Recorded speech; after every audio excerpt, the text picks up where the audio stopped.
de la tribulación, yo soy quien le guardará. Hijo mío, no temas, yo seré tu ayudador. No tengas temor, yo tu mano tomaré. Entre muchos yo te vi, te llamé, por eso mío eres tú. Mío eres tú, y yo soy Jehová tu Dios. Para mí tú eres un tesoro que no tiene igual. Soy Jehová tu Dios que siempre te amará. Él es, como le dijo a Moisés, yo seré quien seré. Yo soy en esta tu aflicción, yo soy en este tu exilio, yo soy en este tu salida, y también lo seré en el próximo tiempo. Seré, haré, diré todo lo que sea necesario para que puedas encontrar el camino de salida. El libro de Isaías dice que este camino es tan sencillo y mientras los más simples, en realidad la palabra dice los más tontos, podrían perderse. Así que queremos disfrutar de la sencillez de tu palabra, y por eso te pedimos que abras las puertas del cielo ahora y que fijes tu mirada, inclina tu oído, apresúrate a socorrernos, Señor, como los ojos del siervo miran la mano de su Señor y los ojos de la sierva miran la mano de su señora. Así nuestros ojos miran tu mano, esperando el tiempo de tu misericordia. Abre las puertas del cielo y fija tu mirada aquí, porque nunca cesará alabanzas para ti. Abre las puertas del cielo,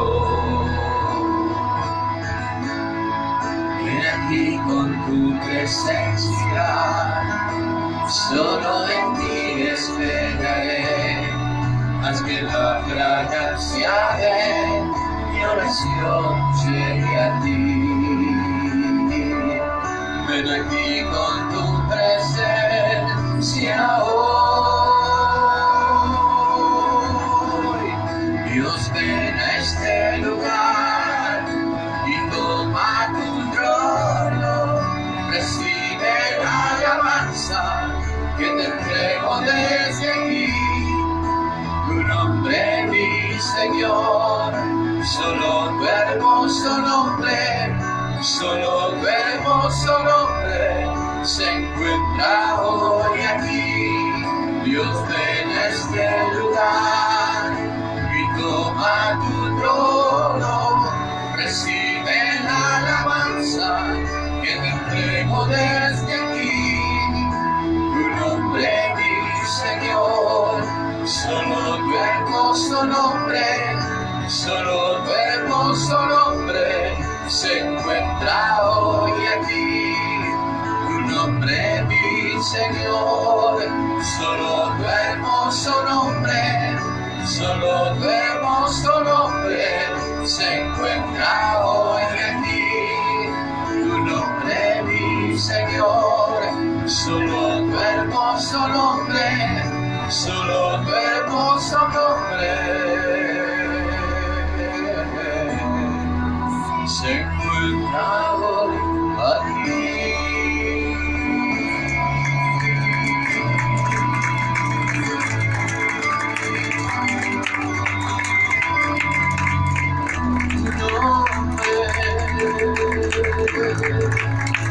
Gracias, Señor. Gracias, Padre. Gracias, Padre.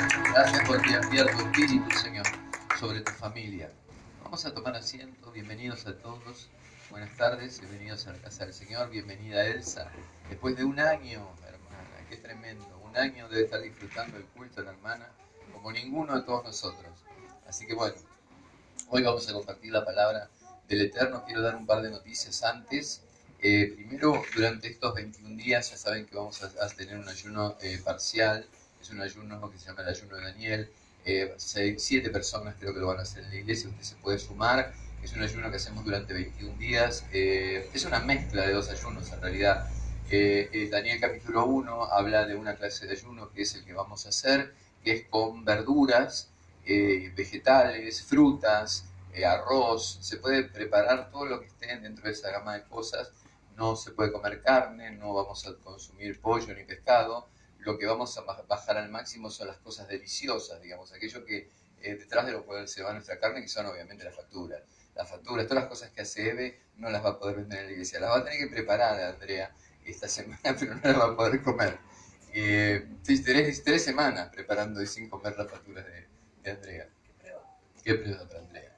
Pero va a ser un tiempo bendecido. Lo estamos haciendo, bueno, en cuanto a bebidas, sabemos que es agua, tés, sin jugos naturales, y yo le agregaría el mate sin azúcar también, ya que somos argentinos y el Señor nos conoce, así que el mate sin azúcar es una infusión, podemos tomar. Y nada de alcohol, nada de delicias muy preparadas, sino llevamos las cosas al nivel más sencillo. Y lo que sí es importante es la oración, hermanos, la oración, la conciencia de lo que estamos haciendo delante del Señor, porque el Señor quiere que hagamos sacrificios racionales, ¿sí? Que le rindamos un culto racional. Entonces, dentro de esa racionalidad, nos proponemos y llevamos adelante esto con plena conciencia de que es un tiempo entregado para Dios y, como estábamos viendo en los estudios de Torá, de la misma manera que en Pentecostés durante 50 días se oró y se ayunó y luego se vio lo que se vio, que podemos verlo y testificarlo en el capítulo 2 del libro de Hechos de los Apóstoles, de la misma manera el pueblo de Dios en Egipto clamó y clamó y clamó desesperadamente y el Señor lo sacó con mano fuerte y con señales poderosas. Así que lo que sí esperamos para la iglesia es poder del Espíritu Santo y señales poderosas de Dios para todos aquellos que la están necesitando, que obviamente no somos nosotros, sino las almas que vamos a invitar. Y ya después les vamos a compartir algunos pedidos que son estándar, que nosotros lo hacemos siempre para la iglesia, y a eso usted debería agregarle sus propias peticiones personales, las cosas que usted crea que son determinantes en este tiempo para que usted pueda ministrar al Señor, determinantes en este tiempo para que usted pueda tener una vida que las condiciones se le hagan favorables o como el que el Señor quiera, para que usted pueda realmente alcanzar esa posición que el Eterno tiene para usted y usted pueda empezar a vivir una vida de consagración, una vida de servicio, una vida de piedad, y así como crece la vida de adoración interior de los creyentes, también crezca y se levanten estas paredes.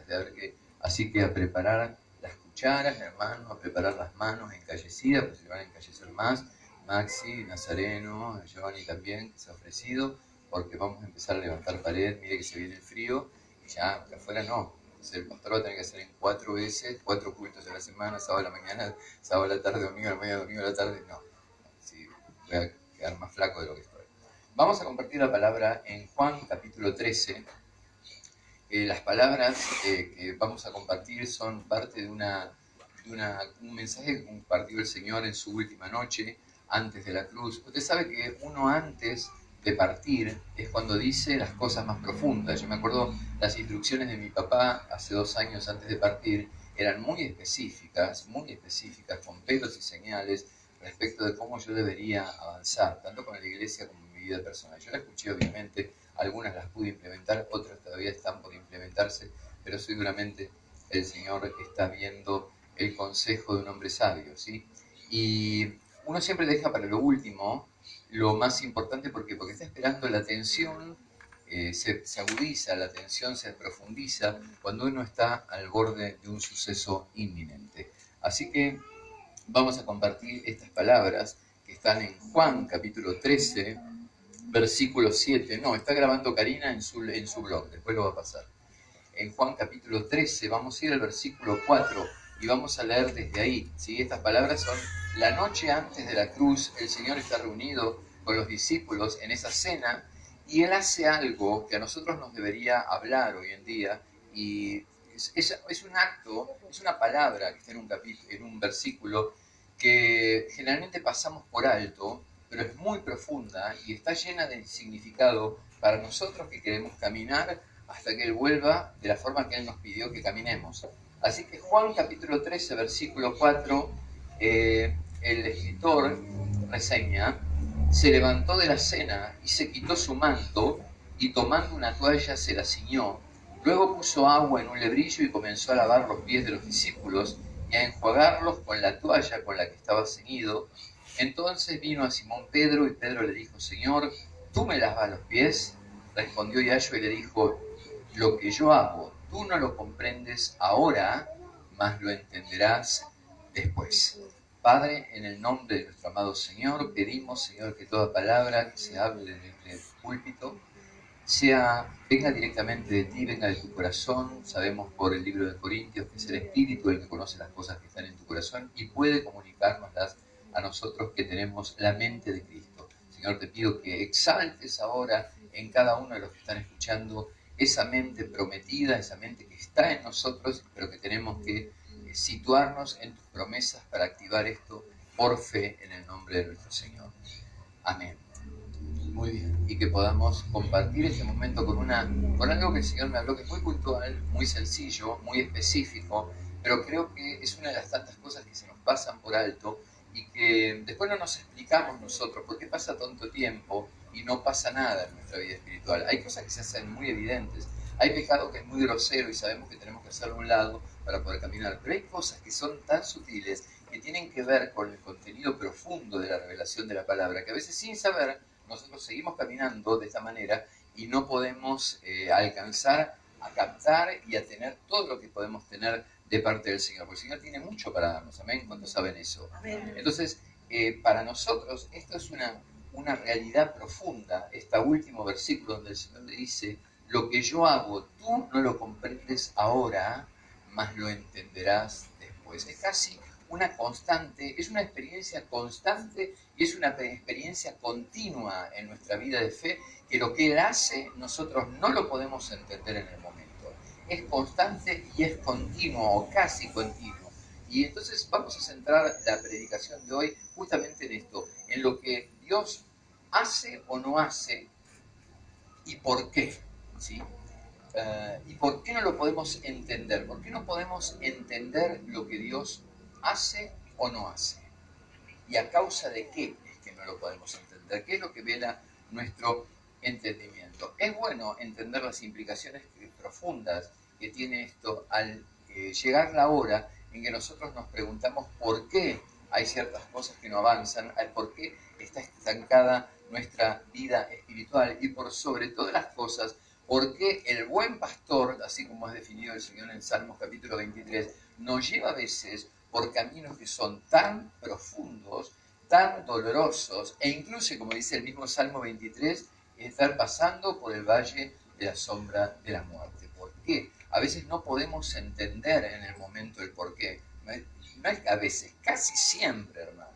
Y uno a veces se siente frustrado por esto, y sin embargo no se da cuenta que detrás de estas palabras del Señor hay un principio muy grande que es como un hilo de oro que va dentro de toda la palabra del Señor. Él hace algo extraño, él se quita la ropa exterior, se pone una toalla alrededor de la cintura, saca un lebrillo que es como una especie de fuente y empieza a lavar los pies de sus discípulos con una palangana. A nosotros esto no nos golpea de la misma manera que podías golpear a un hebreo hace 2000 años, ¿sí?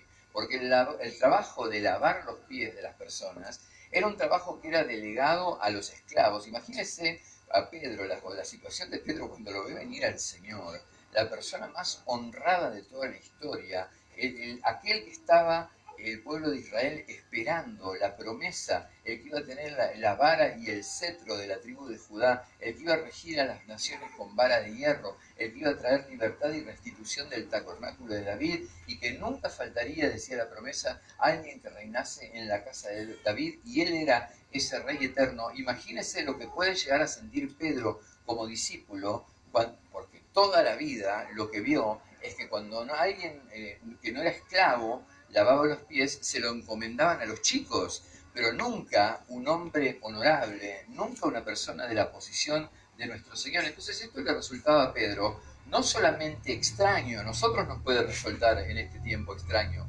pero a Pedro le resultaba inapropiado totalmente, desubicado totalmente. Es algo que a todos los conmovió, pero la mirada está puesta en la reacción de Pedro, digamos. La mirada de Juan está puesta en la reacción de Pedro. No me puedo imaginar el resto, tocándose así con los codos y diciendo, ¿qué va a hacer? ¿Qué está haciendo? Si lo hubiera dejado a los chicos, que estaba rodeado de chicos, siempre el Señor estaba rodeado de chicos, y esa era una actividad que los chicos solían hacer, pero era algo que avergonzaría a cualquier hombre honorable. Entonces él ve a su señor llegando, humillándose delante de él como un esclavo, y Pedro se indigna y piensa, de última, si hubiera que hacer esto por algo que se le ocurrió al Señor, el que tendría que hacer esto sería yo, no él.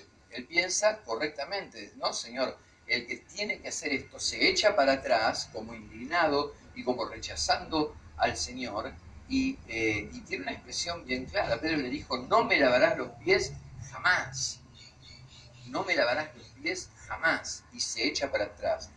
Y obviamente que el hombre lo hace de buena intención, y el Señor se da cuenta de eso, pero este episodio involucra un principio masivo en la palabra, algo que está muy a la vista, de lo cual muchas veces no nos damos cuenta, y es un principio que recorre toda la Torá. Es un motivo que va desde Génesis hasta Apocalipsis y es constante, ¿sí? Es en una expresión simple el Señor lo da a entender, de una manera sencilla da a entender. Lo que yo hago ahora, ustedes no lo pueden ver, pero más adelante lo van a entender. Y eso que parece una expresión simple y una respuesta sencilla, para nosotros es todo un problema que puede llegar a ser muy desgastante en nuestra vida espiritual, no solo no darnos a no entender por qué las promesas de Dios no llegan ya, sino también por qué a veces somos metidos en semejantes situaciones que nosotros no creemos no merecer en nuestra mirada humana, y la vemos con una mirada y con un aura de merecimiento, ¿no? De una manera muy causa-consecuencia. Decimos, yo no estoy haciendo las cosas tan mal, dice el ser carnal, como para estar mereciendo estas cosas. Bueno, Pedro estaba en muy buena compañía en el panteón bíblico de las personas que no saben por qué le pasan estas cosas. De hecho, el tema de los hombres de Dios en circunstancias desconcertantes es un tema que nosotros creo que podríamos hacer un libro 4 veces más ancho que la Biblia, desarrollando un poco todas las situaciones en la palabra de Dios donde los siervos de Dios y los santos de Dios se encontraron en circunstancias que no podían entender y estaban absolutamente desconcertados.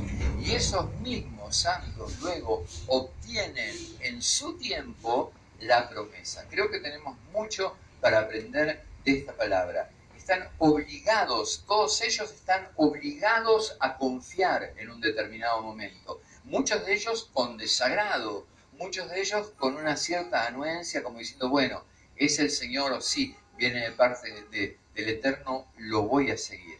Pero los que verdaderamente están inscritos en la palabra, con excepciones deshonrosas, ¿no? Tenemos muchas excepciones deshonrosas de gente que hizo lo que quería y le fue muy mal, como el rey Saúl, por ejemplo, que se metió a hacer un sacrificio de profeta cuando él era rey y perdió el reino a causa de eso. Pero tenemos un montón de gente como ejemplos deshonrosos, pero más es la compañía que lo acompaña a Pedro en esto de lo que hago ahora no lo vas a entender, pero más adelante sí te va a quedar nítido, porque hermanos, es la característica del mover de Dios en su pueblo desde Génesis hasta Apocalipsis. A lo largo de toda la palabra de Dios, el Señor se mueve de esta manera. Génesis capítulo 22, por ejemplo, nos encontramos con un hombre, Abraham, que tiene que sacrificar a un hijo que esperó durante décadas. Una vez que logra la promesa de Dios, se encuentra con la muy desconcertante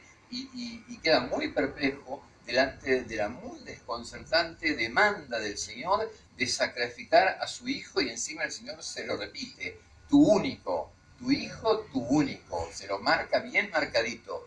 Y en Génesis capítulo 2 tenemos uno de los episodios más desconcertantes de la palabra, pero sabemos que no tardó más que 3 días Abraham para descubrir cuál era el propósito de todo eso. En Génesis 32 nos encontramos, y venimos estudiando de todo esto en todo este tiempo, con un Jacob que después de haber pasado las 1001 años rodando por ahí fuera de Israel, en manos de su suegro, 14 años para conseguir a sus 2 esposas, escapando de su hermano por haberle robado la primogenitura y haberse comportado como un sinvergüenza tanto delante de su hermano como delante de su suegro, finalmente se decide a ir en encuentro de su hermano porque sabe que no le queda otra, tiene que reconciliarse, atraviesa un vado, toda su familia atraviesa un vado, y cuando él está y necesita todas las fuerzas, porque él era todavía un hombre confiado en sí mismo, necesita todas las fuerzas para enfrentarse con su hermano, aparece un ángel, pelea con él toda la noche, él lo vence, porque la palabra de Dios dice eso, que él lo vence, pero el ángel le descoyunta un tendón del muslo, y así este hombre fuerte, autosuficiente, poderoso, un vago, hermano, un sinvergüenza que tenía 1000 recursos para escapar de la piel, los que son los personajes bíblicos, ¿no? Un vago, un sinvergüenza que tenía 1000 recursos, y si me llega a escuchar un rabino, hermano, porque yo, claro, uno lee la Torá y como la estamos leyendo nosotros con una mirada en la obra de Yahshua, y es muy distinto cuando nosotros escuchamos los comentarios de los rabinos, porque ellos quieren justificar cosas que son injustificables, por más que sean patriarcas, tuvieron momentos de bajezas muy grandes. Entonces Jacob se encuentra con que el Señor lo dirige al encuentro de Saúl, su hermano, pero lo debilita a último momento. Lo deja solo, pasando con toda la familia, ya del lado de donde está su hermano, que podrían, si su hermano hubiera venido con intenciones criminales, podría haber matado hasta el último de los chivatos y de los corderos que llevaba, y ni hablar de los hijos y de las esposas. Sin embargo, el Señor le tiene una sorpresa preparada. Cuando este hombre está más debilitado, el ángel le dice: ¿cómo te llamas? Jacob, que quiere decir mentiroso, suplantador. Y le dice: no, a partir de este momento te vas a llamar Israel, el que camina con Dios. Solo necesitaba rendir sus últimos recursos. Este mensaje es para los sinvergüenzas que todavía no se quieren rendir y no quieren soltar sus últimos recursos y siguen manipulando la situación. Tienen que soltar todo en manos de Dios. Es un mensaje para todos aquellos varones y mujeres que están todavía resistiendo el trato de Dios en su vida. Suelten ya, que este es el tiempo, ¿sí? Las victorias delante del Señor no son como las victorias humanas. Las victorias humanas uno gana cuando gana. En las victorias delante de Dios uno gana cuando se pierde a sí mismo y cuando uno muere a sí mismo delante del Señor. Así que tenemos otro perplejo ahí. Génesis 37. ¿Qué podría haber pensado José, con la cantidad de promesas que tenía de parte del Eterno y los sueños que había tenido de joven y la relación que tenía cuando estaba en una cárcel en Egipto durante 12 años, muy ahí de convertirse, bueno, muy ahí no es tanto, ¿no? Porque 12 años es un buen tiempo en una cárcel, pero cerca, a 12 años de distancia de convertirse en el vicegobernador de Egipto. Pero váyanse a decir a José cuando estaba en la cárcel eso. No entendía nada, hermano, no entendía nada. Estaba totalmente desconcertado, pero en ese desconcierto él no dejaba de hacer lo que tenía que hacer. Tenemos otro personaje en Jueces, capítulo 7, Gedeón, un hombre al que el ángel de Yahweh lo encuentra como un cobarde, escondiendo los recursos, el trigo, el vino, todo, escondiéndolo de los madianitas que constantemente venían a la tierra de ellos y los saqueaban. Cada año venían y los saqueaban. Y ya estaban cansados, los saqueaban por su pecado, porque el Señor tenía ese trato con su pueblo en ese tiempo. Ellos pecaban, se olvidaron del Señor, entonces venían los enemigos y los saqueaban. Y lo encontramos a Gedeón, que está ahí guardando el trigo, guardando el vino, y lo llama por ese nombre el ángel, Gedeón, que quiere decir hombre valiente, hombre esforzado. ¿Qué tenía de valiente? Un hombre que se le pedía hacer cosas que estaban muchísimo más allá de sus recursos. Con 300 hombres ganarle a un ejército de miles. Pero antes de todo eso, ese hombre tenía que ser preparado, tenía que derribar el altar del padre, tenía que deshacerse de la mitad de sus hombres. Pasó por todo un proceso de perplejidad, donde él bien podría haber dicho, podría haber estado en el lugar de Pedro y sentir estas palabras del Señor: lo que yo ahora hago, vos no lo entendés, pero más adelante sí lo vas a entender. Tremendo, hermano. No puedo pensar la cantidad de personajes. Juan capítulo 9, un ciego de nacimiento que tiene que esperar hasta la edad mediana, 30, 40 años, para entender el propósito por el cual había quedado ciego. Imagínense en Juan también, capítulo 11, Marta y María ven a su hermano Lázaro morir. No eran cualquiera Marta y María y Lázaro, eran tres hermanos que eran amigos personales de Yahshua. Eran amigos personales, porque sabe que el Señor tiene amigos personales, tiene favoritos como amigos, no como hijos, pero como amigos algunos los aman de una manera especial, al punto que a Pedro, Santiago y Juan se los llevó al monte de la transfiguración porque sabían que ellos tenían la visión como para ver lo que estaba pasando ahí y poder compartírselo después a sus hermanos. Entonces ellos eran amigos porque lo atendían con una delicadeza y un amor. Esos amigos que a uno cuando llega a la casa tenés la cama, tenés la comida, y él pasaba, cada vez que pasaba por la ciudad de ellos, se albergaba en la casa. Muere el hermano Lázaro y el Señor se hace esperar 4 días hasta aparecer por ahí. Y los discípulos le decían, Señor, ya es hora de que vayamos. Y el Señor decía, no, Lázaro no está muerto. Todo esto no es para que él muera, sino que esto es para glorificar al Eterno. Y después del 4.º día, cuando las hermanas lo reciben y le increpan a él, le dicen, ¿por qué tardaste tanto? Si hubieras estado aquí, nuestro hermano no hubiese muerto. Y él les dice, esto era para que se glorifique el Señor. Y resucita a Lázaro. O sea que a algunos les tomó 3 días, a otros les tomó 1 día, a otros les tomó 12 años. Y a algunos les tomó mucho más y les seguirá tomando mucho más. Esta es una pequeñísima muestra. Por eso les digo, es un mensaje muy sencillo y muy corto el que tengo para compartir con ustedes. Pero es una pequeñísima muestra de toda la cantidad de siervos de Dios y de santos que están en la palabra de Dios, que le podría el Señor preguntar lo mismo que nos puede preguntar ahora. Cuando vos decís que esperás en el Señor, ¿qué es lo que estás esperando? ¿O cómo estás esperando? ¿Estás esperando entender todo? ¿Estás esperando que te dé lo que vos querés? ¿Estás esperando siempre tener certidumbres a cada paso? ¿O sos de las personas que tienen el corazón abierto a pensar que el Señor puede tratar con vos como trató con todas las personas en la palabra de Dios? Que nosotros, todos los personajes bíblicos que vemos en la palabra de Dios, han pasado por este proceso. Es la experiencia en cada época de cada santo, sean minutos, como le pasó a Pedro, que desde que le fue lavado los pies hasta que el Señor fue arrestado, entendió en ese lapso. O Santiago, Hechos capítulo 12, uno de los discípulos, muere, no se libra de la muerte. Esteban, no se libran de la muerte. Pero Esteban todavía puede haber visto el propósito, porque antes de apedrearlo, él profetiza sobre todos los fariseos y sobre todo Israel, hablando de quién es el Mashiach, quién es el Mesías. Él profetiza y el Señor le da oportunidad, pero Santiago no. Santiago simplemente fue arrestado y decapitado. Entonces, ¿cuándo él va a entender ese propósito? Lo va a entender en el siglo venidero, hermano. Él va a entender todo esto cuando resucite. Por eso el apóstol Pablo dice en 1 Corintios capítulo 13 que ahora vemos como por espejo, oscuramente, pero algún día veremos cara a cara. Algún día vamos a entender el por qué muchas cosas se tardaron tanto y el por qué muchas cosas nos ocurrieron, si es que no las revela el Señor aquí abajo. Pero esto es parte de la necesaria educación, que puede parecer un poco humillante y puede ser un poco dolorosa. Segunda de Corintios dice, así que vivimos confiados siempre y sabiendo que entre tanto que estamos en el cuerpo, estamos ausentes del Señor, porque por fe andamos, dice Pablo, y no por vista. Para andar por fe y no andar por lo que se ve, sino andar por confianza, andar por fe. Acá hay muchas personas que tienen un don de fe, yo lo sé, hay gente que tiene un don de fe, muchos tenemos en esta iglesia.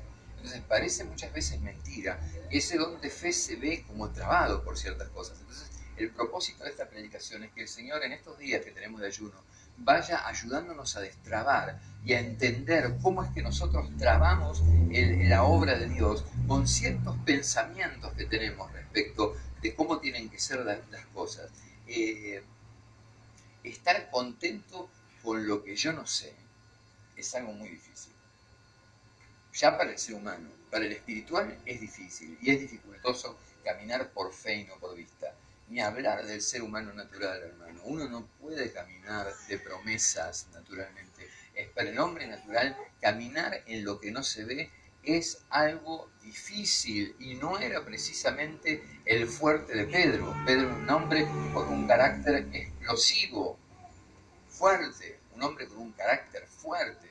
Por eso él va adelante. Él siempre lo vemos delante de los discípulos llevando la dirección de los discípulos, llevando la primera palabra. A él no le resultaba nada fácil. Fíjense la reacción de él en Juan 13:9, cuando el Señor, en Juan 13:8 vamos a leer primero, le dice, no me lavarás los pies jamás.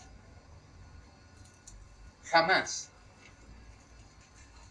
Jesús le respondió, si no te lavare, ¿qué le dice? No tendrás parte conmigo. O sea, él no quería deshonrar al Señor. El error de él era un error bien intencionado. Él tenía una buena intención. Su buena intención era que no quería deshonrar al Señor permitiéndole que le lave los pies. Pero esa buena intención era justamente la que deshonraba al Señor. Y así muchas veces nos pasa. Esa buena intención que él tenía, o las buenas intenciones que nosotros creemos tener, son las que deshonran al Señor. Porque él se hace culpable del gran pecado de deshonrar al Señor por tenerse demasiado confianza él mismo y no confiar en el Señor. Si a mí el Señor me dice, te lavo los pies, yo tengo que confiar que Él tiene algo importante atrás de eso. Imagínense que ahora mismo viene el Señor y dice, bueno, hermano, yo les voy a pedir, les quiero lavar la cabeza, desciende acá la presencia de Eterno, les quiero lavar la cabeza, y uno dice, la cabeza, que no me la lavo hace como 4 días, encima de mi hija que tiene la cabeza llena de piojos, ¿qué le voy a dar al Señor para que me despioje la nena? No, Señor, eso, en todo caso, no sé, yo despiojo al burro ese con el que entraste en la iglesia, pero vos no me vas a despiojar a mí, ¿no? Entonces, cuando uno se mete en deshonrar al Señor por no confiar en Él, se mete en un terreno peligroso. Esto es lo que yo quiero que entiendan. Miren qué sutil el pecado. Se mete en un terreno peligroso porque uno le está diciendo indirectamente al Señor, yo entiendo mejor las circunstancias que vos. ¿Se entiende? Si uno no se entrega en ese momento en que no entiende y las cosas pasan, a este consejo del Señor, ahora no me entendés, ahora podés estar quebrado, ahora te pueden haber echado de tu casa, ahora te puede haber pasado una cantidad de cosas que no dudes que vienen de mi mano, porque nada se le escapa de la mano en cuanto al pueblo de Dios se refiere. Esto quizás no lo entendés ahora, pero yo me voy a hacer entender dentro de un tiempo. No sabemos nosotros cuándo es el tiempo, pero tenemos confianza en Él. Es muy peligroso en este terreno. Si bien el Señor ve y reconoce las buenas intenciones en nosotros, como a Pedro, pero también ve que nosotros tenemos ese peligro de esa tendencia equivocada a creer que nosotros podemos ser suficientes con nosotros mismos y podemos tener la razón en todo, en un montón de áreas espirituales. Por supuesto que el Señor nos enseña en la palabra y nos instruye en la palabra, pero no tengamos esa confianza en la comprensión propia de las cosas. Pues lo que nosotros tenemos que decir, yo no lo entiendo, pero por fe yo sigo avanzando. No sé por qué tuve que cerrar el negocio, no sé por qué no tengo más este trabajo, no sé por qué tuve este tropiezo, no sé por qué se están levantando estos problemas ahora, pero yo no camino por vista, por lo que veo, por lo que me pasa, sino que yo camino por fe. ¿Se entiende el mensaje? Es muy sencillo el mensaje, pero el final del mensaje es lo que yo quiero meditar con ustedes. Entonces, la respuesta del Señor, fíjense que parece una buena intención, es muy parecido cuando Pedro le dice, me voy a la cruz, y Pedro dice, no, Señor, antes que vayamos a la cruz, vamos nosotros a la cruz, y el Señor le dice, Satanás, correte. Es la misma situación. El hombre creía entender las cosas por sí mismo, tenía confianza en cómo comprendía las cosas, y nosotros también nos pasa, hermano. Nosotros a veces creemos que, incluso cuando juzgamos a otros, eso ni hablar, juzgamos la vida de otros y juzgamos creyendo que somos el eterno, ¿no? Que creemos estar en la vida de alguien, poder comprender el proceso de alguien desde afuera. No lo comprendemos nosotros desde adentro, nuestro propio proceso. Menos usted va a poder comprender el proceso de otro. Por eso, si tiene fe, téngala para consigo mismo. Así dice la palabra de Dios en el libro de Romanos. Usted tiene fe, aplíquelas para su vida. No se meta con el círculo espiritual de otras personas, porque usted puede ser de mucha maldición. Quizás usted es una persona crecida y habla con una persona, con un hermanito que tiene menos fe, y usted le quiere pasar por arriba las cosas que hace. No, pero ¿cómo vas a orar así? El hermano uno lo ve que se convirtió antes de ayer, y claro, viene con una oración escrita en una hoja. No, todo nos ha pasado, ¿no? Pastor, dígame cómo orar. Todo nos ha pasado en algún momento, ¿no? Que le pasamos antes que estuviéramos entrenados. Yo creo que todos en algún momento me hablaron de esa manera. Señor, ¿cómo tenemos que orar? Entonces después usted, que creció en la fe, lo ve al hermano con el papelito y dice, no, hermano, la oración tiene que ser algo que te dé el Espíritu de Dios. Vos no podés traer la oración anotada en un papelito. ¿Sabe lo que está haciendo usted? Metiéndose en el círculo de fe de otra persona y rompiendo ese círculo de fe. Y eso es un terrible pecado que tiene tremendas consecuencias. Por eso es que hoy estamos, estos 21 días, vamos a inspeccionar estas cosas que nosotros ni las practicamos bien, ni las entendemos bien. Fíjese que para el Señor no era cualquier cosita. Mire la respuesta que le da. La respuesta es tremenda. En 13:9 el Señor le dijo Simón Pedro, Señor, le dijo, 13:8, Pedro le dijo, no me lavaré los pies jamás. El Señor le respondió, si no te lavare, no tendrás parte conmigo. Mire lo que lo amenaza.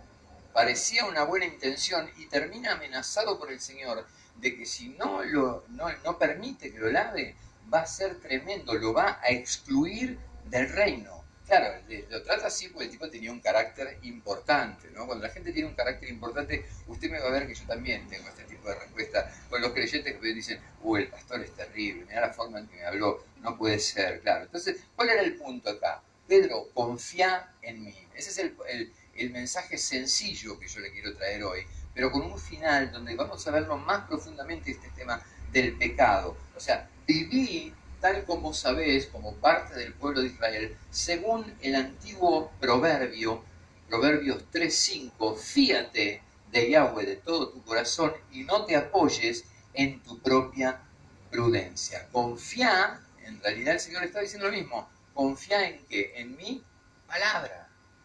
Yo te lo estoy diciendo, confía en mi palabra, aunque se te esté viniendo el mundo abajo, aunque veas que recién me acabas de negar 3 veces y comportarte como el peor traidor, aunque veas que vos junto con todos los discípulos se escondieron en la hora de mi crucifixión y solamente estaban las mujeres, y Juan, las mujeres siempre son las únicas valientes, ¿no? Todas las mujeres ahí, las mujeres del Señor, los hombres escondidos por ahí, no querían, terrible hermano, qué vergüenza, ¿no?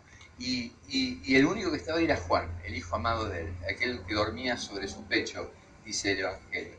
Entonces, si querés insistir, está diciendo Pedro, y te está diciendo a vos también, si querés insistir en entender y darle la interpretación propia a este evento y actuar en consecuencia, sobre todo, con la interpretación que vos le das, ponele que tuviste un quiebre brutal. Entonces vos entendés como que las cosas se tienen que hacer así y no te das cuenta que el Señor, y te viene la palabra, que el Señor te está haciendo, esperá, apuntá a otro lado, no quieras ya reaccionar, salir corriendo a romperle la boca a alguien, salir a sacar un crédito en el banco, no, esperá en fe, esperá en confianza. Entonces, si querés insistir en esta actitud, ¿qué le dijo el Señor? No tendrás parte conmigo, o sea, somos una vid, yo soy una vid, y yo te voy a desgajar, te voy a sacar, y cuando te saque te vas a marchitar y te vas a morir. Mire si no es un pecado grandote.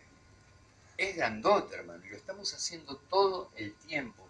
Es una continua experiencia que vivimos todo el tiempo. No lo entiendo, entonces le quiero poner mi explicación, dejo de confiar en Dios, me voy de la iglesia, pego una patada ahí en los bollos que tiene la puerta, pego una patada, ¿no? Cosa que no le va a pasar nada al Señor, pero el pastor que le llegue la onda al oído, el ruido que le dio la patada contra la puerta de aluminio, y me voy. Fíjese lo que dice Juan 15:5, yo soy la vid, vosotros los pámpanos, el que permanece en mí y yo en él, lo que estábamos cantando hoy al principio, este lleva mucho fruto, porque separados de mí, nada podéis hacer.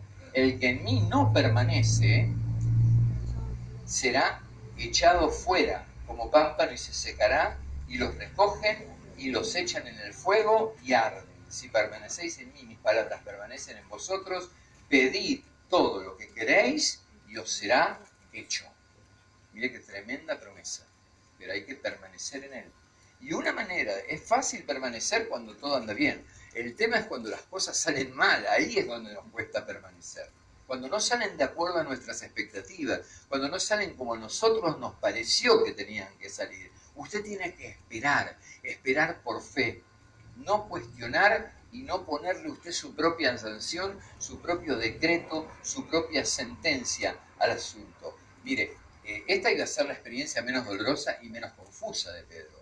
Podés después ver al Mesías esperado de Israel colgando de un madero como un maldito, fue una cosa tremenda para él. Negarlo 3 veces, siendo que fue el primero en confesarlo, incluso creo que si no me equivoco fue él el que le levanta la espada y le saca la oreja a ese centurión, a esos centuriones, Malco se llamaba, al que lo vienen a apresar en el huerto. Él saca la espada y él está dispuesto a ponerse, pero en ese momento el espíritu se retira de él y él le agarra miedo y lo tiene que negar. ¿Por qué? Para que se cumpla la palabra del Señor que le dijo: antes de que cante el gallo vos me vas a negar 3 veces. Y dijo: ¿qué está diciendo el Señor? Yo no voy a hacer nunca una cosa así. Entonces muchas veces estas cosas vienen por muchísima, hay muchísima, podemos especular a muchas cosas sobre esto, pero todo lo que podamos especular de por qué el Señor hace este tipo de cosas que nosotros no las entendemos ahora, pero las vamos a entender más adelante y nosotros tenemos que hacer, porque el mensaje es este: no lo hace ahora, no lo entendés, lo va a hacer más adelante o lo está haciendo ahora y lo vas a entender más adelante. Quédate tranquilo, más adelante lo vas a entender, pero quédate tranquilo, no le pongas tu propia comprensión, no le pongas tu propia determinación, no le pongas tu propia sentencia y no arranques por un camino que te puede costar de que el Eterno te desgaje como si fueras un pámpano separado de él que no da fruto. Entonces, empecemos ahora a hacer esto, porque yo creo que un consejo práctico que nos da la palabra es este, que en los tiempos donde hay menor presión, está bueno empezar a practicar estas cosas. Cuando hay menos presión, en las pequeñas decisiones, como decíamos el otro día, ¿no? En las pequeñas decisiones empecemos a practicar esto, porque después en las grandes decisiones, cuando tenemos mucha presión, ahí se nos va a complicar muchísimo más, ¿sí? Entonces, si en el momento en que nosotros tomamos las grandes decisiones, cuando vienen los grandes golpes, y como sufrió Pedro, ver al Hijo de Dios colgado en un madero como un maldito, y nosotros no tenemos esa práctica de no haber querido explicarnos nosotros las cosas, sino seguir caminando en fe detrás de lo que nosotros sabemos que Él nos prometió. Si no tenemos esa práctica, vamos a desestabilizarnos.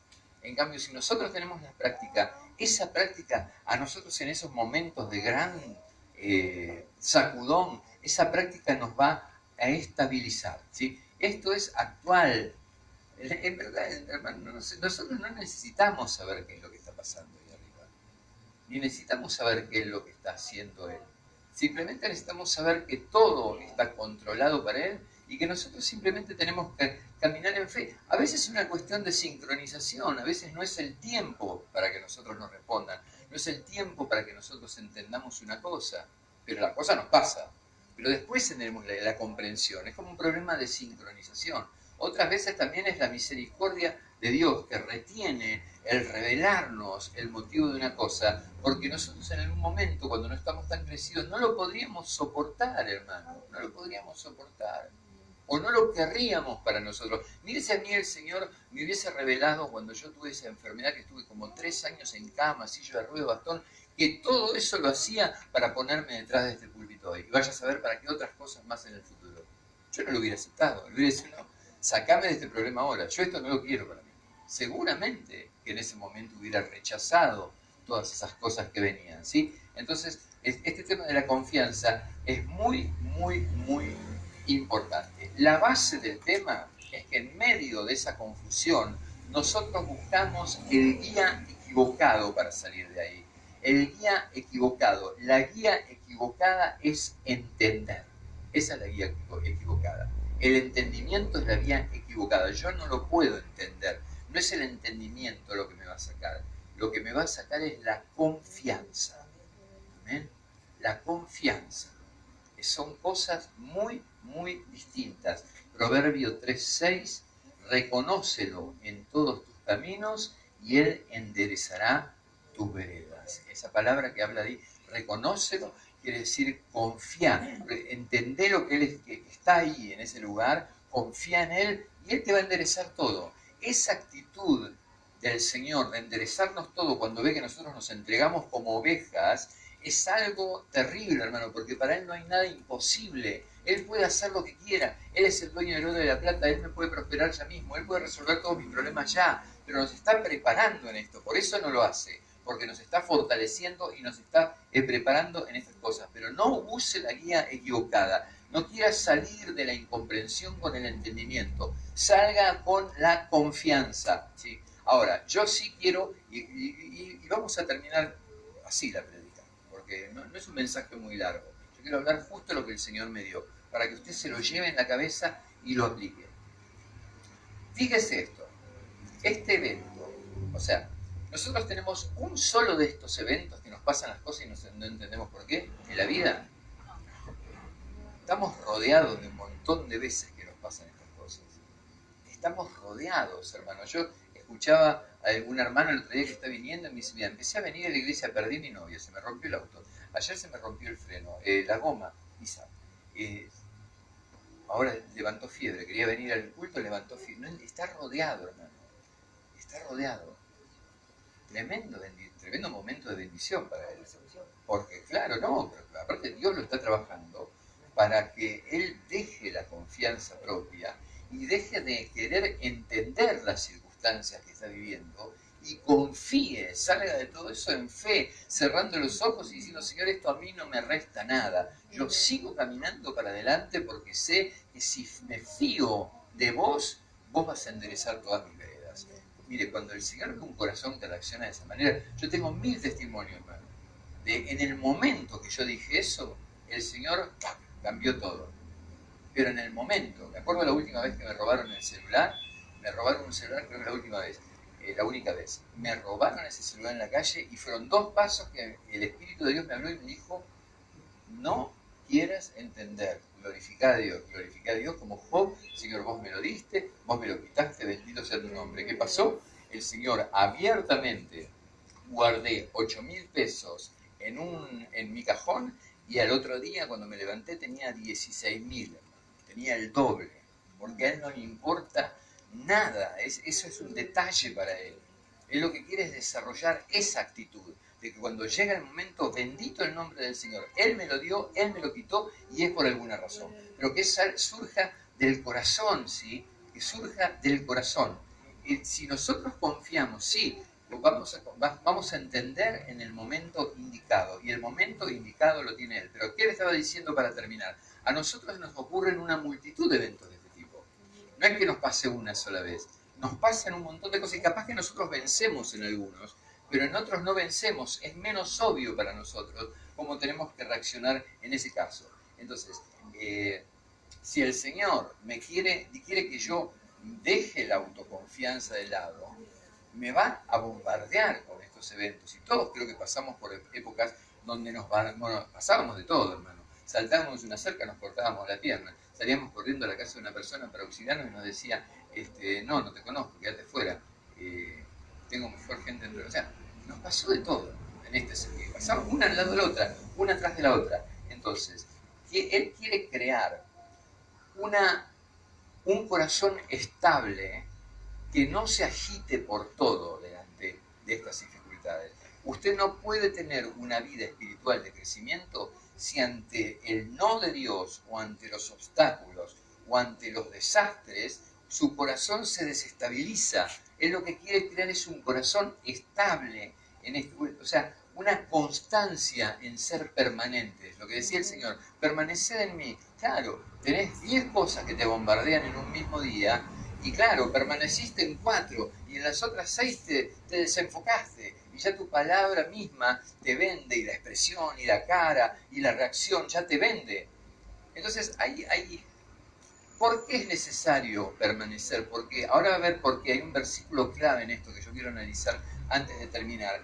Porque si usted permanece, eso va a movilizar el fruto en su vida. Las cosas van a ir más rápido y a usted la vida de Cristo lo va a seguir sosteniendo Eso es imprescindible, la constancia en la fe de las personas. No, que un día quiere, otro día no quiere, que un día está arriba, no, la constancia y la seguridad en el avance es imprescindible para la iglesia. Fíjese este versículo, este es el punto importante en el que yo quiero llegar con la prédica. Todo lo anterior usted lo puede haber escuchado en otros lados, incluso usted mismo tiene un sentido general de que las cosas son así. Pero quiero que analicemos juntos algo que dice el apóstol Pablo y que es la clave que a usted le va a permitir poner en su alma, poner en su mente esta determinación de estar muy atento a caminar en fe todo el tiempo y no dejarse mover por las circunstancias. Fíjese lo que dice Gálatas 6. No os engañéis, Dios no puede ser burlado, pues todo lo que el hombre sembrare, eso también segará, o sea, cosechará. Porque el que siembra para su carne, de la carne recibe corrupción, pero el que siembra para el espíritu, del espíritu ciega vida eterna. No nos cansemos, pues, escuche bien esto, de hacer el bien, pues, porque a su tiempo segaremos si no desmayamos. Entonces, ¿qué principio está involucrado acá? En el versículo 7 es clarísimo, es una ley inexorable, no se engañe a nadie, lo que usted siembra, lo cosecha, y no se va a escapar de eso. Ahora, el apóstol no nos quiere dejar con eso solo, nos quiere decir cómo manejar para nuestro beneficio esa ley. O sea, todo dice, todo lo que usted siembre, todo lo que por su género usted siembre, sean cuestiones espirituales, cuestiones emocionales, hechos, inversiones, todo se maneja mediante la ley de la siembra y la cosecha. Es un principio bastante sencillo, ¿no? Lo que siembro es lo que cosecho, y de acuerdo a la calidad de lo que siembro, esa es la calidad de lo que cosecho. Entonces, lo que el apóstol dice, bueno, hay dos clases de semilla, ¿sí? Está la semilla del bien y la semilla del mal. Si yo siembro semilla del bien con mis palabras, con mis hechos, vamos a ponerle trigo, voy a cegar trigo. Si yo siembro ortiga, siembro yuyo, siembro cardo, lo que voy a sembrar es yuyo, ortiga y cardo. Entonces, lo que dice el apóstol da una recomendación. Dice, no se canse de sembrar la mejor semilla. No se canse de sembrar la mejor semilla. ¿Por qué? Imagínese que a usted le toca esto. El yuyo le crece en el campo, ya, naturalmente. Pero usted va con 10 bolsas de semilla y las empieza a tirar en el terreno. ¿Qué es lo que va a pasar al principio? Le va a salir la mitad trigo, la mitad yuyo. Entonces usted recoge lo bueno para volver a plantarlo y el yuyo lo arranca y lo quema. Al otro año le van a salir 60% trigo, 40% yuyo. Vuelve a ser el mismo proceso. Al otro año va a ser el 70% de lo bueno. Al otro año va a ser el 80%. Al otro año va a ser el 90% si usted hace las cosas muy bien y se esfuerza mucho. Y la cantidad de ortiga va a ser menor. Nunca va a terminar de sacarla del todo, porque nuestra naturaleza es caída en todo lo que hacemos. Nunca va a terminar de sacarla del todo, pero no tiene que, aunque haya mala cosecha, pues si no desmayamos, ¿no? Porque claro, a veces mucha gente está caminando, se decidió a caminar rectamente, o con su pareja, quieren hacer las cosas bien ahora, y resulta que al tiempito que se determinan a empezar a hacer las cosas bien, les cae la peor. La peor. El otro día estaba viendo un video de eso, ¿no? Un chico, creo que era Justin Bieber, un video de los últimos temas de él. Entonces él estaba trabajando en una fábrica, qué sé yo, y le predican el evangelio. Entonces él vuelve a casa, que tiene una novia con la que está viviendo, y resulta que el mismo día que le predican eso, a él lo echan del trabajo y a ella la echan también del trabajo. Y eso nos pasa a veces, ¿sí? Entonces por eso dice el apóstol, no desmaye, usted siga, porque a veces la ortiga se le da vuelta, ¿no? Y porque el trigo no le agarre y sabemos quién planta la ortiga, ¿no? Entonces, porque el trigo no le tome del territorio, va a venir de nuevo los ortigazos con usted. Usted, aunque no lo entienda, siga plantando el bien, siga haciendo el bien. No se canse de poner la mejor semilla, aunque vea la mala cosecha, ¿sí? Entonces, para recoger todo el bien que está preparado para mí, lo que yo tengo que hacer, hermano, es muy sencillo. Sigo invirtiendo espiritualmente en todo aquello que el Señor me dice que tengo que hacer en su palabra y me recomienda como lo mejor, y me abstengo, en este caso, o por lo menos en esta prédica, me abstengo de reaccionar mal cuando no entiendo las cosas que el Señor está haciendo. ¿Sabe por qué? Porque usted, la única forma en la que va a llegar a cosechar algo bueno es sin pecado. Y este es un pecado que no se ve, pero el Señor lo toma como pecado. Y mire la ira que le produjo al Señor. Si vos no dejás que yo te lave los pies, si vos no me dejás hacer aquello, vamos a ponerlo en términos para que usted lo entienda, si vos no entendés y porque no entendés te levantás y te vas, o porque no entendés querés cambiar las cosas, o porque no entendés empezás a decir pavadas antes de tiempo, yo puedo llegar hasta arrancarte de la vida. ¿Se dan cuenta que es un pecado? Es un pecado y fuerte, y lo practicamos todos todo el tiempo. Entonces, hermanos, si usted quiere estabilidad, si usted quiere constancia, si usted quiere destruir el mal fruto en su vida, si usted quiere ver cada vez más obras de fe, esto es como exactamente como si usted estuviera sembrando un terreno. Es lo mismo. Tire lo bueno, tire lo bueno. El terreno que usted le dio, usted es buena tierra. Ahí se pueden hacer cosas. Si usted tiene una pareja y el Señor le permite estar con esa persona, ese matrimonio es buena tierra. Tire lo bueno, desarrolle lo bueno ahí. Y cuando usted ve que sale el cardo, en vez de agarrarse la cabeza y empezar a las patadas con todo, espere en fe. A Isaac le pasó lo mismo, hermano. Él quería salir de Israel porque veía que había una gran hambre, una sequía grande, como le había tocado a su padre Abraham. Pero a Abraham se le permitió ir a Egipto, pero Isaac no, porque es prototipo de nuestro Señor en el antiguo pacto. Entonces, él no podía salir de Israel todavía. Él vino por las ovejas perdidas de la casa de Israel. Entonces, quiere irse y no lo deja salir el Señor. Y se queda en tierra de los filisteos. Si había sequía en todo Israel, en la tierra de los filisteos era peor. Y Isaac dice, no, bueno, vos me decís que yo me quede, yo me quedo. Y el Señor le dice, sembrá. Y era polvo, polvo. Y él siembra en ese polvo y tiene los pozos que había abierto su padre Abraham para regar lo poquito que se podía regar ahí. Y ese año él recibe una cosecha de 100 por 1. 100 veces más por haber obedecido al Señor, por no haberlo cuestionado cuando se pusieron las cosas mal. Él no dijo, bueno, que Dios me dice que yo me quede acá, está loco, Dios, mira, en el polvo no voy a poder cosechar nada, voy y me pongo un kiosquito allá en Egipto. Nada que ver. Él obró en fe, hermano, él obró en fe.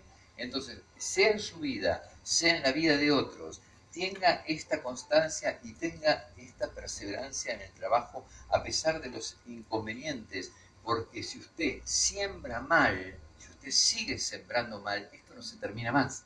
¿Se entiende? Si usted la mitad del día siembra bien y a la noche siembra mal, y después no ve que avance ese proyecto, ese matrimonio, ese trabajo, no lo ve avanzar, porque hace el esfuerzo por sembrar bien y le va a salir trigo por eso. Pero si usted no, al mismo tiempo de sembrar bien, no deja de sembrar mal, va a seguir siempre viendo yuyo. Entonces, por más doloroso que sea, usted siembre bien y espere, porque las promesas del Señor se van a cumplir. Amén. Se van a cumplir. Hay promesas que son claras para su pueblo. Son claras. Nosotros somos herederos de esta tierra y Él, todo lo que necesitemos para llevar adelante nuestra vida espiritual, Él nos va a proveer en todas nuestras necesidades espirituales. Lo vimos en el libro de Romanos. Todo lo que sea necesario para la transformación, el entendimiento, la renovación de la mente y la santificación, Él lo va a dar. Y Él va a dar todo lo que sea necesario para que usted viva glorificado junto a Él por toda la eternidad. Tiene un proveedor, tiene un despacho ahí, es eterno, un proveedor, un galpón de cosas. Y usted dice, bueno, pero yo lo que necesito no es eso, yo necesito plata. Bueno, pero ¿por qué no haces plata? Porque sos vago. Bueno, entonces vos tenés que resolver la vagancia, no la plata. Porque te pueden poner como gerente del Walmart y te vas a caer ahí en el Walmart a las 10:30 de la mañana y hasta los empleados te van a hacer quito catalán. No, el Señor tiene que trabajar en usted. Entonces, uno dice, sí, yo quiero prosperidad. ¿Sabe todo lo que necesita usted acomodar espiritual? Hay gente que lo trae ya de vida en vida y otra gente que lo ha perdido a causa de la crianza, porque tomó una muy mala vida de chicos y lo tiene que desarrollar. Entonces, ese trabajo, aunque usted vea que las cosas no andan bien, aunque usted vea la ortiga tarda, pero si usted arranca la ortiga y siembra para bien, va a haber un momento que la cosecha va a ser grande. Amén. Ese es el principio, acuérdeselo bien, antes de reaccionar mal, antes de agarrarlo y echarlo a las patadas de casa, antes de hacer todas las cosas que usted quiere hacer, acuérdese que tiene que seguir sembrando bien. Y no preguntarse tanto por qué me pasa esto a mí, sino que si usted tiene una promesa sobre eso, el Señor en su tiempo se la va a hacer entender. Y en su tiempo usted va a glorificar a Dios y va a decir, mirá lo que yo tardé, mirá lo que tardó el salame ese en declarárseme, ¿no? Tanto tiempo dando vuelta y vuelta, ¿para qué? Y usted decía, pero me gusta el chico, me gusta, pero no sé, es medio salame. Hoy no quiere y no, sí, se hace el tonto. Y bueno, pero ya llega el momento donde usted va a descubrir que en vez de agarrarse las uñas y pegarse y contestarle mal, ¿cómo estás? Bien, ¿cómo te parece que puedo estar yo después de que una semana que no te acordás de mí? No es el amor, no es la manera, ¿sí? Entonces siempre el bien, siempre la buena semilla, no se haga problema si de pronto tiene una racha de yuyo que no se entiende por qué, siga arrancando el yuyo, siga sembrando bien, y en un momento la cosecha va a ser mejor de lo que usted se podía imaginar. ¿Amén? ¿Se entendió? Es un mensaje bien sencillo. ¿Amén, hermanos? Es un mensaje bien sencillo. ¿Sí? Para que usted se estabilice, tiene que tener estabilidad en su vida. Sea estable. No viva a los saltos, ¿sí? Vivir a los saltos es lo peor que le puede pasar, porque no va a poder tener vida espiritual posible. ¿Sí? Así que vamos a orar por esto. ¿Qué le parece si oramos y le pedimos al Señor, hermanos, ahora ve lo que es el frío, ahora ve lo que se viene, ¿no? La que se viene por no haberse puesto las pilas y poner ladrillitos sobre ladrillito. Ahora vamos a ver que este invierno probablemente tengamos, están todos los ladrillos, está todo, pero nos va a tomar unos 3 meses más, ¿sí? En pleno invierno vamos a terminar esto. Así que tenemos buenas noticias, Hay todas las cosas. Yo le voy a pedir también que esté orando, porque hay una herencia que tiene una persona que está trabada en Paraguay, es una hermana de la iglesia, está trabada. Yo lo pongo como un pedido de oración para estos 21 días, después se lo voy a escribir para que se acuerde, porque yo voy a orar, ya cada uno sabe por qué yo voy a orar en este ayuno particularmente, pero este es uno de los pedidos que quiero que compartamos, porque esta persona está por cobrar esta herencia, pero tiene que poner una cantidad de plata para cobrar, no la tiene. Allá en Paraguay se manejan así, parece, de una manera medio mafiosa, tenés que cobrar para que no te salgan de la lista de todos los herederos. Pero bueno, ya perdió mucho ella, pero es una cifra, hermano, que nos va a permitir poner 2 techos, no uno, ¿sí? Así que está ahí, está el cobro.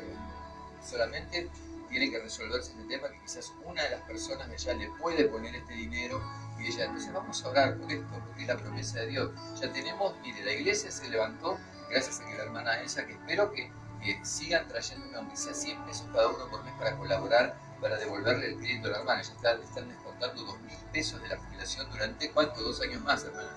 2 años más, entonces 100 pesos no matan nada. Entonces, vamos a poner, capaz la ponemos a Eve de encargada, que haga una lista con todos los que somos, y vamos poniendo, y siempre le llevamos la plata a la persona que está encargada. Y así conectamos todos los meses. Yo ya no tengo que ponerme pesado todos los días, ¿no? Hermana, me traes hagamos ese compromiso y cumplamos todo. Vamos a sembrar, vamos a determinarnos a sembrar espiritualmente. No estamos hablando acá de esa siembra que decimos siempre, y estamos hablando de plata, ¿no? Vamos al momento de la ofrenda, sí, porque es indispensable para nosotros. Necesitamos recursos como iglesia, ¿sí? Y dependemos del Señor en primer lugar, pero el Señor siempre también nos hace partícipes de todas las cosas. A él no le costaría nada, como no le costó nada poner este contrapiso. Nos vino un día el apóstol, dijo esto se va a hacer con recursos sobrenaturales. Al otro día vino la hermana Epifanía, que es la misma hermana que ahora surge el tema de la herencia, y ella nos dio el dinero para hacer todo este contrapiso completo. De un día para el otro, al Señor no le costó nada, ¿sí? Pero Él nos quiere usar, quiere que participemos, que seamos buenos instrumentos de justicia en su mano. Vamos a orar por esta palabra que el Señor nos compartió hoy. Me parece que es una palabra entendible y que necesitamos aplicar urgentemente. Abba, en el nombre de nuestro amado Yahshua, Señor, te damos gracias, Señor. Queremos pedirte, Señor, por esta palabra, por esta profundidad de la revelación, Padre. Estás tan llena de sentido para nosotros en esta experiencia constante y casi continua que vivimos, en la cual, Señor, vos estás permanentemente llevándonos por tu providencia, por caminos que no entendemos. Estás privándonos de cosas que tampoco entendemos por qué nos faltan. Estás colocando y agregando cosas en nuestra vida cuyo sentido tampoco entendemos, Señor. Lo extraño y lo absolutamente inapropiado que fue para Pedro todo lo que pasó en aquella Santa Cena. A veces también nosotros tenemos este sentimiento que tuvieron todos aquellos santos de la palabra que vivieron en esta clase de situaciones desconcertantes. Señor, sabemos que hemos sido obligados y seremos obligados por tu divina providencia a confiar en aquello que más tarde tendrá sentido. Es que es eso que venimos aquí para fortalecernos en nuestro espíritu, Señor, para aquello, Dios mío, que necesitamos, esa perseverancia, esa visión de fe que nos falta, Señor, tú la puedas dar a tu pueblo en esta noche. Concédela por tu Espíritu ahora, que podamos entender esta palabra, Señor, que podamos entenderla y podamos ponerla por obra, Señor. No nos queremos meter en el terreno peligroso, Señor, de decirte que entendemos las cosas mejor que ti.